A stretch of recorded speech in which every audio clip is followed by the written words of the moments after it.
কেমিস্ট্রির ক্লাসে প্রত্যেককে স্বাগত। প্রশ্ন রাসায়নিক গতিবিদ্যা থেকে। একটি বিক্রিয়ার উষ্ণতা গুণাঙ্কের মান হলো 2। বিক্রিয়াটির উষ্ণতা 30 ডিগ্রি সেন্টিগ্রেড থেকে 90 ডিগ্রি সেন্টিগ্রেড করলে বিক্রিয়ার হারের বৃদ্ধি হবে। অপশানগুলি হলো এ 64 গুণ, বি 32 গুণ, সি 16 গুণ, ডি 8 গুণ।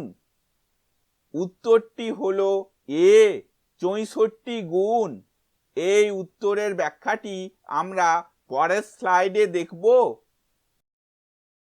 এখানে বলা আছে উষ্ণতা গুণাঙ্ক সমান 2। প্রাথমিক উষ্ণতা T1 সমান 30 ডিগ্রি সেন্টিগ্রেড, অন্তিম উষ্ণতা T2 সমান 90 ডিগ্রি সেন্টিগ্রেড। আমরা জানি যে বিক্রিয়ার হারের বৃদ্ধি সমান উষ্ণতা গুণাঙ্ক to the power T2 minus T1 by 10। এই সমীকরণে আমরা উষ্ণতা গুণাঙ্ক T1 এবং T2 এর মান বসাবো।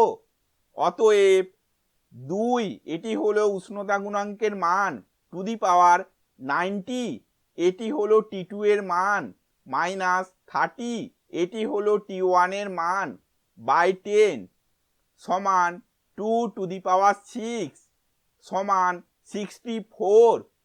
ভিডিওটি দেখার জন্য ধন্যবাদ।